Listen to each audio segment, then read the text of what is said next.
Buenos días, señor presidente, y por su intermedio, buenos días a los miembros de la Junta Nacional de Justicia. Quedo a su disposición. Gracias, buenos días, señorita Meléndez. Bye.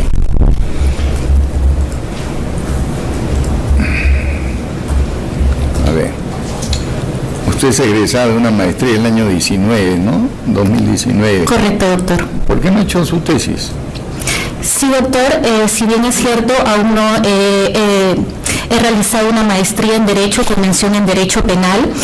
Si bien es cierto, aún no obtengo el grado de maestro. Sin embargo, como ha sido un objetivo personal y profesional en mi vida, actualmente ya se ha presentado el proyecto de investigación y me encuentro en etapa de ejecución de elaboración de la tesis, cuyo tema principal es en qué medida la aplicación de la flagrancia presunta vulnera las notas sustantivas de la inmediatez temporal y personal en el ordenamiento procesal penal peruano.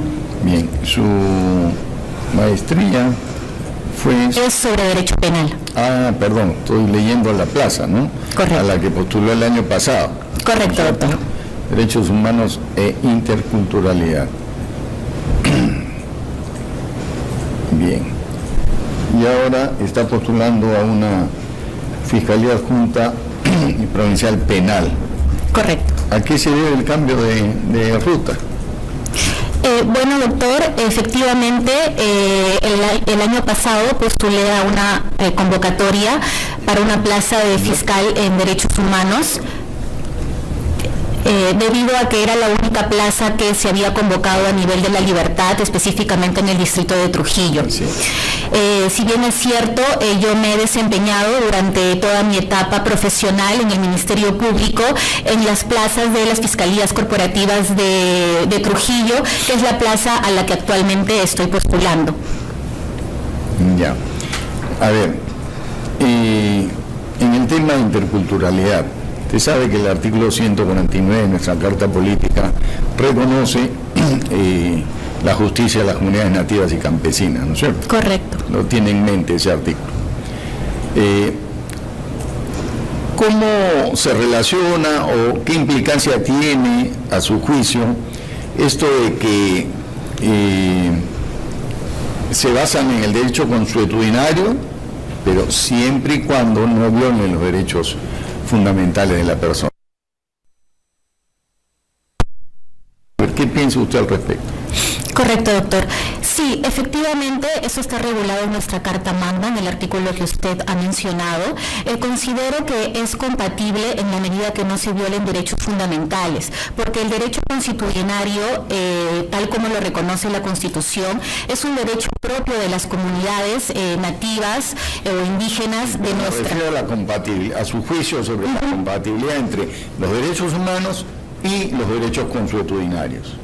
Sí. De esas comunidades. Sí, correcto. Es que parte del respeto al derecho consuetudinario es el respeto, por añadidura, se respetan los derechos humanos, porque al respetar la culturalidad de las comunidades campesinas y nativas, se está respetando su dignidad humana, se está respetando el principio de su integridad, la forma de vida en un contexto social determinado. Es por eso que considero que sí resultaría compatible con los derechos humanos, siempre y cuando la forma en cómo estas comunidades apliquen este derecho no sea violatorio a derechos fundamentales.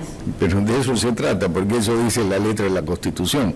Si consideramos de que los derechos humanos, si bien han existido en todas las épocas, pero su universalización es atribuible a la época del Estado contemporáneo, y el derecho consuetudinario es preestatal, le pregunto, ¿dónde encuentra usted la compatibilidad? No sé si ha presenciado alguna audiencia comunal. No he tenido la oportunidad. No. Por ejemplo, ¿conoce el elenco de penas que se imponen allí? No. Son penas corporales. ¿Eso no viola los derechos fundamentales de la persona? Sí, efectivamente. Entonces, y si la Constitución dice siempre y cuando no viole, ¿no está esterilizando la justicia comunal? Pregunto. Es correcto, es por eso que el Tribunal Constitucional ha establecido que debe haber una especie de regulación a efectos de poder determinar en qué casos efectivamente se deben efectivizar este tipo de derecho constitucional. Es difícil, ¿no? Porque es un poco complicado. El desarrollo de las organizaciones humanas es asincrónico, no se da al mismo tiempo en todos los lugares. Adelante, doctor Tao. Breve. Refiriéndose a la Constitución y derechos de nuestra Carta Magna, ¿por qué se llama Carta Magna a la Constitución? Porque, bueno, la Constitución ha sido un reglamento que efectivamente es supremo ante todas las leyes que rigen la materia. Es por eso que le llaman Carta Magna como algo supremo que se debe ser respetado. Su origen es otro. Suficiente, presidente. Gracias. Doctor de la Puente. Gracias. Señora Meléndez Valle, buenos días nuevamente. Su vinculación al Ministerio Público se ha dado primero como asistente de función fiscal, me parece, y luego como fiscal adjunta provincial y provisional.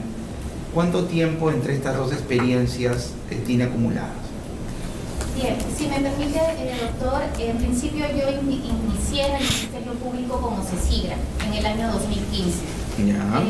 Allí obtuve mi vocación de servicio a la institución y luego, como no quise desvincularme con la institución, me inscribí en el primer programa de voluntariado del Ministerio Público.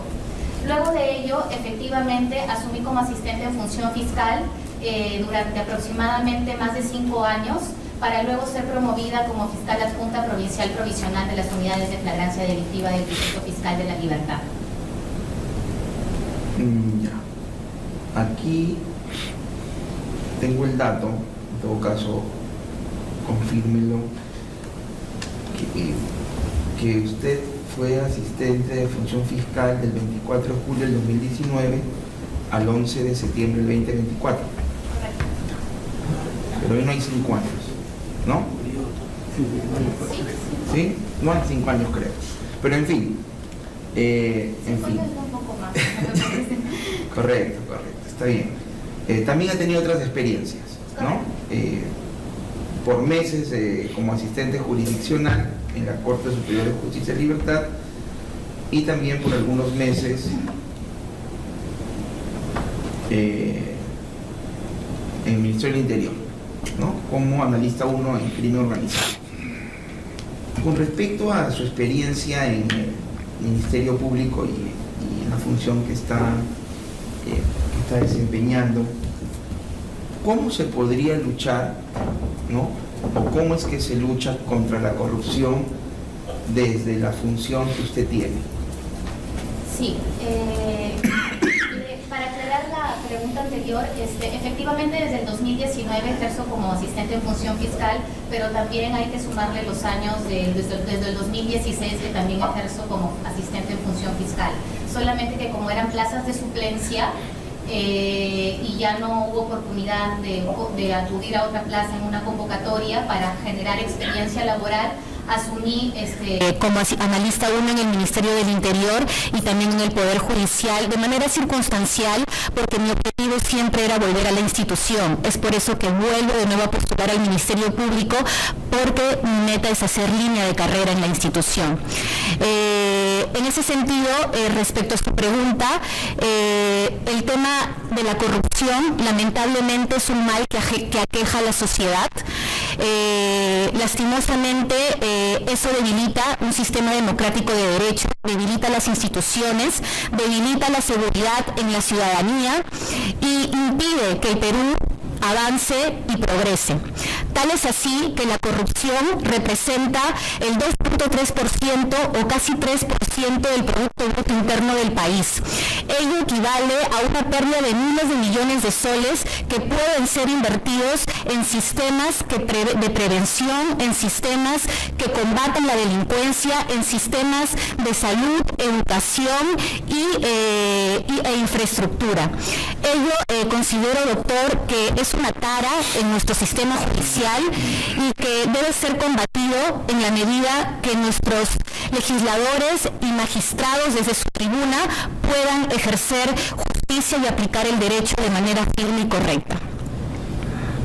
Eso quiere decir, en cuanto a la interrogante formulada, que para el sistema de justicia y para los operadores de justicia la manera de combatir el flagelo de la corrupción es haciendo su trabajo.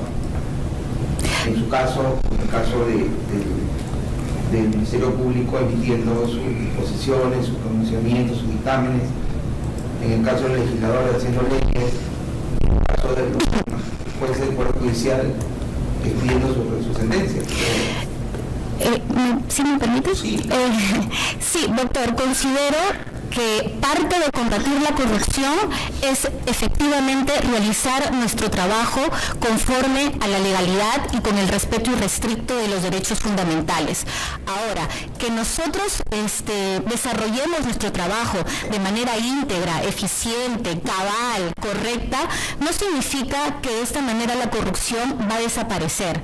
La corrupción debe ser atacada desde sus cimientos, y para ser atacada desde sus cimientos se debe implementar políticas públicas que ataquen la corrupción. Entonces, es por ello que yo menciono que tanto es el mal de la corrupción que abarca pérdidas de miles de millones de soles al país, que puede ser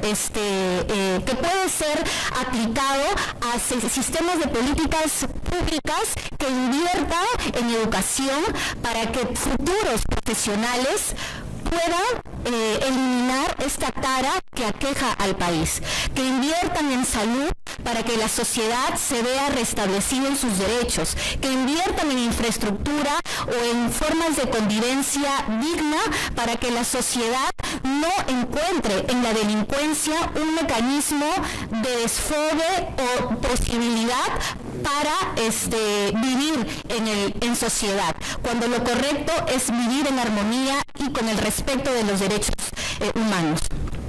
Claro, pero lo que usted me está diciendo ya existe. O sea, ya hay políticas públicas anticorrupción, está la Comisión de Alto Nivel Anticorrupción, la Contraloría General de la República, hasta hace un año o 2 años, a través de su observatorio, establecía las cifras que usted menciona, ¿no? De cómo o cuánto dinero se va perdiendo. Pero entonces todos estos mecanismos, ¿no? Que combaten el fenómeno de la corrupción, entonces parecería, de acuerdo a lo que usted dice, que ya no hay nada por hacer, porque políticas existen, ¿no? Existe una comisión de alto nivel que tiene un representante, está conformado por los diversas entidades del Estado. Todas las entidades tienen oficiales de integridad, todas las entidades tienen manuales de ética, todas las personas sabemos que, de acuerdo a nuestros valores y principios que nos guían, combatimos la corrupción.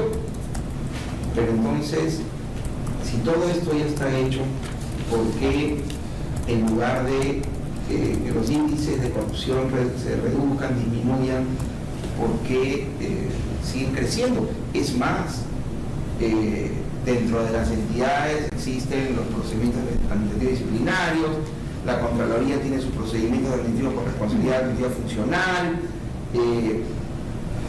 dentro del sistema de justicia están los regímenes disciplinarios.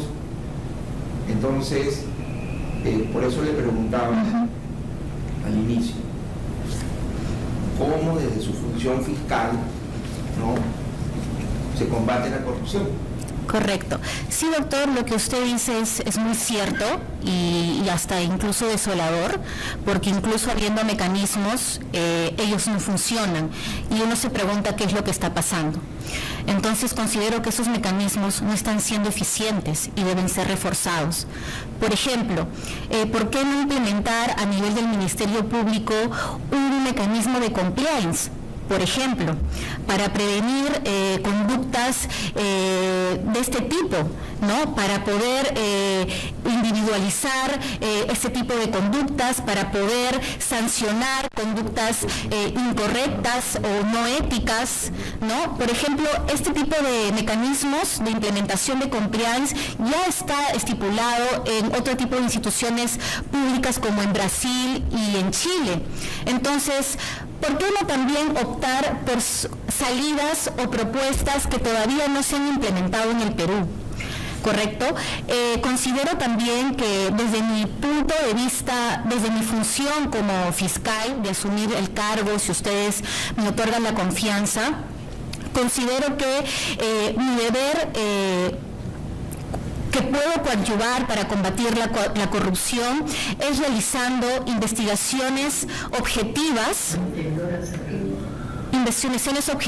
con el respeto irrestricto de derechos fundamentales y con el compromiso de la legalidad. De asumir el cargo no lo tomaría como un privilegio, sino como un servicio constitucional al servicio de la nación. Lo tomaría, respetaría el principio de imparcialidad de la persona porque creo en una justicia eficiente, pero también humana. Correcto. Una última pregunta entre el contexto y para terminar. Si usted advierte que el fiscal provincial a cargo del despacho al que usted está postulando incurre en algún acto irregular, en algún ilícito, ¿cuáles serían los mecanismos que usted o las acciones que usted desarrollaría? Correcto. En principio, como fiscales, como magistrados, debemos circunscribir nuestras conductas dentro del Código de Ética.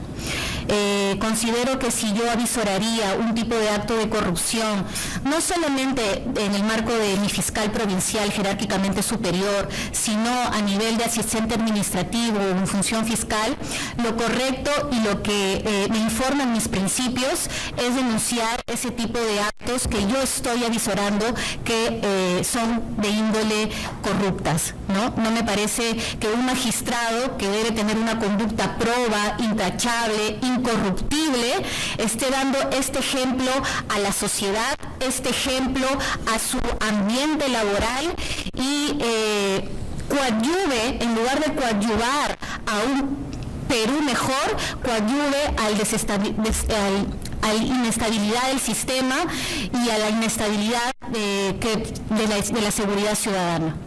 Muchas gracias. Señor presidente, señorita Meléndez Valle, usted ha hecho profa, ¿verdad? Correcto, doctor.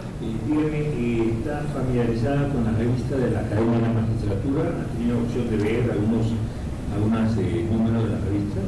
Sí, doctor, he tenido la oportunidad de leer algunos artículos, no he publicado en la academia, pero sin embargo, independientemente de la Academia de la Magistratura, actualmente formo parte de la Comisión de Capacitación de la Escuela del Ministerio Público del Distrito Fiscal de la Libertad. Okay. ¿Qué opinión le merece el activismo judicial? Bueno, doctor, si bien es cierto, el activismo judicial a veces implica que personas que no estén de repente tan adiestradas con el derecho se dejen llevar por creencias sociales o ideológicas para aplicar el mismo. En ese sentido, considero que siempre la aplicación activa del derecho debe estar acorde con el principio de legalidad. Okay. Es todo, señor presidente. Gracias.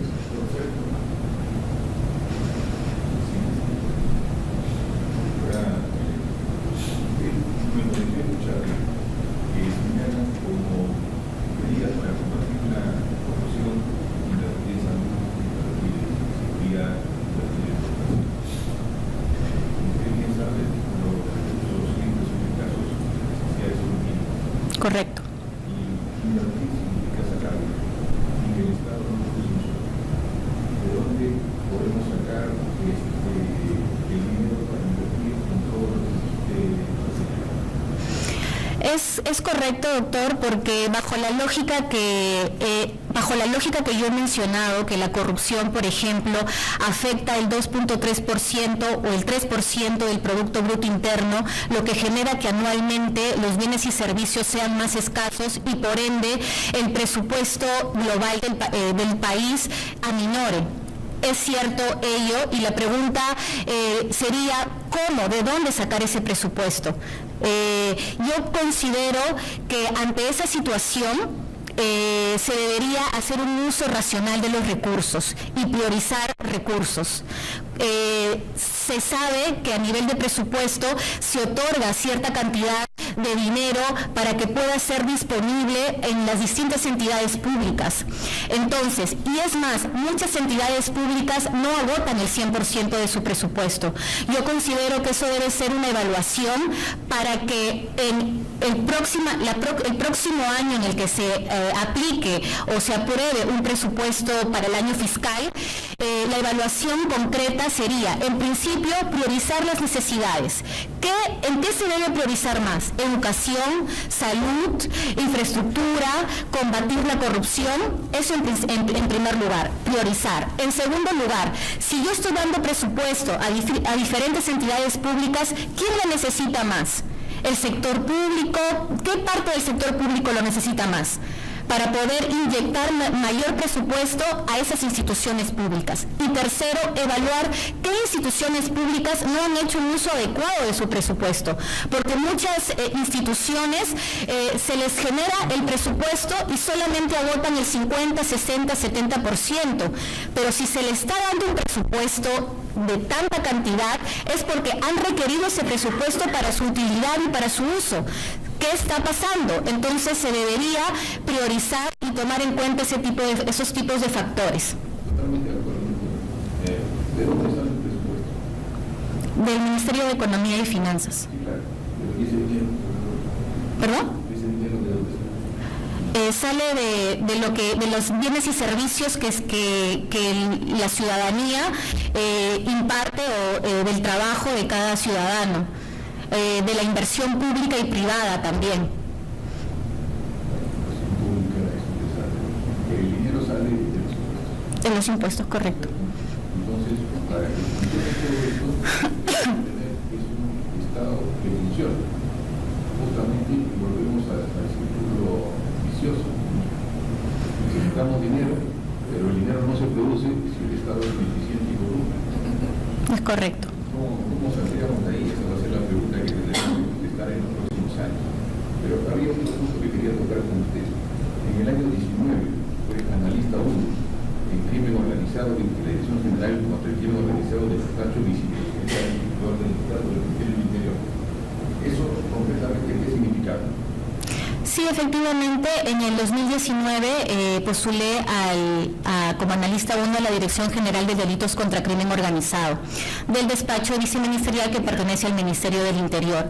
Básicamente, las funciones como analista 1 era dentro del Ministerio del Interior, era analizar leyes y proponer proyectos legislativos que pudieran combatir la lucha contra la criminalidad. ¿Y cuál fue su propuesta, Luis? Bueno, yo formé parte de la subcomisión de extinción de dominio. Justamente en ese año recordarán que se promulgó el decreto legislativo 1373 para la lucha contra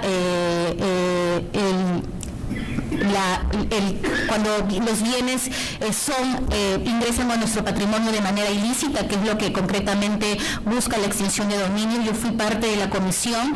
Si bien es cierto, mi periodo dentro de la institución fue corta, ello se debió a que siempre estuve con miras a regresar al Ministerio Público y es por eso que en el mismo año yo me reincorporo a la institución. Gracias.